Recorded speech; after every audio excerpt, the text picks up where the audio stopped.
நமஸ்தே குட்டீஸ். நம்மளோட குட்டி ஹிந்தி லேர்னர் சேனல்ல நம்ம இன்னைக்கு பார்க்க போறது விசாரத் பூர்வாத் ஃபர்ஸ்ட் பேப்பர்ல 3rd எக்ஸசைஸ் நிர்மலாவில இருந்து கேட்கக்கூடிய சரித்திர சித்திரம் தான் இன்னைக்கு பார்க்க போறோம். அதுல இன்னைக்கு பார்க்க போறது சுதா அப்படிங்கிற கேரக்டர் பத்தி பார்க்க போறோம். இதுல பாருங்க, उपन्यास सम्राट मुंशी प्रेमचंद का अत्युत्तम उपन्यास है निर्मला. सामाजिक यथार्थता, स्वार्थता, अनमेल विवाह तथा दहेज प्रथा की क्रूरता पर प्रकाश डालने वाला यह उपन्यास मुंशी प्रेमचंद का अनुपम उपन्यास है. இது நம்ம ஒவ்வொரு கேரக்டர்லயும் நம்ம இந்த பாரா பத்தி டீடைல் சொல்லியிருக்கோம். इसका पात्र है सुधा. இதுல வர ஒரு முக்கியமான கேரக்டர் சுதா. அவங்கள பத்தி தான் இன்னைக்கு இதுல பார்க்க போறோம். प्यारी पत्नी அப்படின்னா அன்பான மனைவி. சுதா டாக்டர் புவன் மோகன் சின்ஹா की प्यारी पत्नी है. சுதா டாக்டர் புவன் மோகன் சின்ஹா அவங்களோட ஒரு அன்பான மனைவி. புவன் மோகன் சின்ஹா யாருன்னா நிர்மலாவுக்கு ஃபர்ஸ்ட் பார்த்தா மாப்பிள்ள. அப்புறம் இவங்கள நிர்மலாவோட அப்பா இறந்ததுனால அதுக்கப்புறம் சுதாவை மேரேஜ் பண்ணி வச்சுட்டாங்க. दोनों का वैवाहिक जीवन प्रेमपूर्ण और सुखद है. அதாவது ரெண்டு பேர்த்தோட மேரேஜ் வாழ்க்கை எப்படி இருந்துச்சுன்னா ரொம்ப அன்பாவும் இனிமையாகவும் நல்லா போயிட்டு இருந்தது. वे एक दूसरे से गहरा प्रेम करते हैं. ஒவ்வொருத்தர் ரெண்டு பேரும் ஒருத்தருக்கு ஒருத்தர் ரொம்ப ஆழமான அன்போட இருந்தாங்க. சுதா अपने पति को पूरे मन से चाहती है. சுதா அவங்க ஹஸ்பண்டுக்கு முழு மனசோட அவரை விரும்பினாங்க. उसके हर कार्य पर ஆலோசனை करती है. அவங்களோட ஒவ்வொரு காரியம் அவர் எதை செஞ்சாலும் அதில் இவங்க அவங்களுக்கு ஹெல்ப் பண்ணுறாங்க, ஆலோசனை சொல்கிறது, இந்த மாதிரி செய்கிறாங்க. जहाँ कहीं संभव हो अपने पति को अच्छा बनाने का प्रयास वह निरंतर करती रखती है. அவங்க எப்பெல்லாம் சமயம் கிடைக்குதோ அப்பெல்லாம் அவங்க ஹஸ்பண்டுக்கு நல்ல வழிமுறைகளை சொல்லி அவங்கள நல்ல வழியில கொண்டு போறதுக்கு அவங்க அந்த வேலையை தொடர்ந்து செஞ்சிட்டு இருக்காங்க. அடுத்தது ஸ்னேக் சீல். ஸ்னேக் சீல்னா ஒரு சிநேகமான அன்பான அப்படின்னு சொல்றது. அந்த மாதிரி ஒரு பொண்ணு சுதா एक स्नेक सील पत्नी है. ஒரு அன்பான மனைவி. जो ना केवल अपने पति से प्रेम करती है बल्कि निर्मला को सखी मानकर उससे भी स्नेही करती है, स्नेक करती है. அதாவது இவங்க அவங்க ஹஸ்பண்ட் கிட்ட மட்டும் நல்லா அன்பா இருக்கிறதோட இல்லாம நிர்மலா கிட்டையும் அவங்கள ஒரு நல்ல தோழியா நினைச்சு அவங்க கிட்ட उससे भी स्नेह करती है, அன்பு செலுத்துறாங்க. जब उसे पता चलता है कि निर्मला की नरकमय स्थिति उसके पति के कारण है तो प्रायश्चित करना चाहती है. அவங்களுக்கு தெரிய வருது நிர்மலாவோட இந்த ஒரு நரகமயமான கஷ்டமான வாழ்க்கைக்கு காரணம் தன்னோட ஹஸ்பண்ட் தான் அப்படிங்கிறது தெரியுது. அதுக்காக அவங்க என்ன பண்றாங்க, பிராயச்சித்தம், அதுக்கு ஏதாவது பண்ணணும் அப்படின்னு நினைக்கிறாங்க.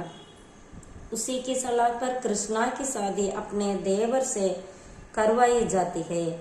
இவங்களோட அந்த ஆலோசனைப்படி தான் இந்த நிர்மலாவோட தங்கச்சி கிருஷ்ணா தன்னோட ஹஸ்பண்டோட தம்பிக்கு கல்யாணம் பண்ணி வைக்கிறாங்க. அடுத்து பாருங்க, தைரியசீல். சுதா एक தைரியசீல் और निडर स्त्री है. சுதா ஒரு தைரியமான பயம் இல்லாத பொண்ணு.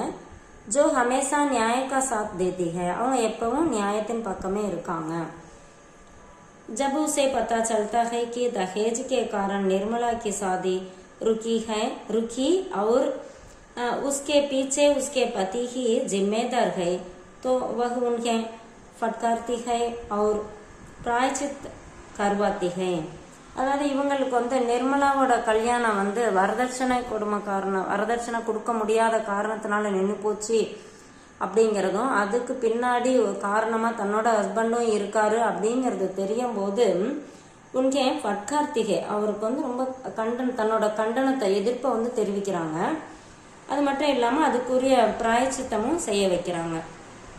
वह चतुराई से निर्मला की मां को पैसे बेचती है. அவங்க புத்திசாலித்தனமா நிர்மலாவோட அம்மா இப்ப கஷ்டப்படுறாங்க இல்லையா, அதுக்காக அவங்களுக்கு பணத்தை அனுப்புறாங்க. और उसी की सलाह पर कृष्णा की शादी अपने देवर से करवाई जाती है. அது மட்டும் இல்லாம இவங்களால தான் அவங்களோட கொழுந்தனாருக்கு, அதாவது தேவர் அப்படின்னா ஹஸ்பண்டோட தம்பியை சொல்லுவாங்க, நிர்மலாவோட தங்கச்சியை அவருக்கு வந்து கல்யாணம் பண்ணி வைக்கிறதுக்கு இவங்க காரணமா இருக்காங்க. தோசி குற்றம், எவ்வளோ நல்லவங்களா இருந்தோம் அவங்க கிட்டையும் ஒரு சில குறை இருக்கும் இல்லையா. சுதாமே அச்சே குணம் கே சாத்து குछ दोष भी है, அவங்க கிட்ட நல்ல குணங்கள் இருந்தாலும் சில குறைகளும் இருக்கு. उसकी असावधानी से पुत्र सोहन की मृत्यु हो जाती है, அவங்களோட ஒரு அசால்ட்டு தனத்தால அவங்க பையன் சோகனை வந்து அவங்க இறந்துட்டாங்க. மிருத்யு ஹோ ஜாத்தி ஹை, அவன் இறந்து போயிடுறான். அதுக்கப்புறம் ஜிஸ்ஸே வகு குத் ஹோ தோஷி மான்தி ஹை, அதுக்கு தன்னை நான் தான் குற்றவாளி அப்படிங்கிறது அவங்க ஒத்துக்கிறாங்க. தன்னால தான் தன் பையன் இறந்து போயிட்டான் அப்படிங்கிறத அவங்க ஒத்துக்கிறாங்க.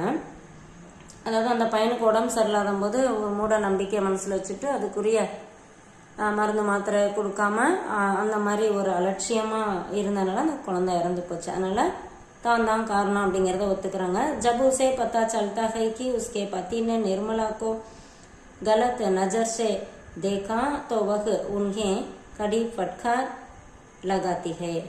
அது மட்டும் இல்லாம அவங்க அந்த நிர்மலா வந்து ஒரு தடவை அவங்க வீட்டுக்கு வரும்போது தன்னோட ஹஸ்பண்ட் வந்து அந்த பொண்ணுகிட்ட தவறா நடந்துக்க முயற்சி பண்றாரு. அதை வந்து இவங்க வந்து ரொம்ப கடுமையா அதுக்கு எதிர்ப்பு தெரிவிக்கிறாங்க.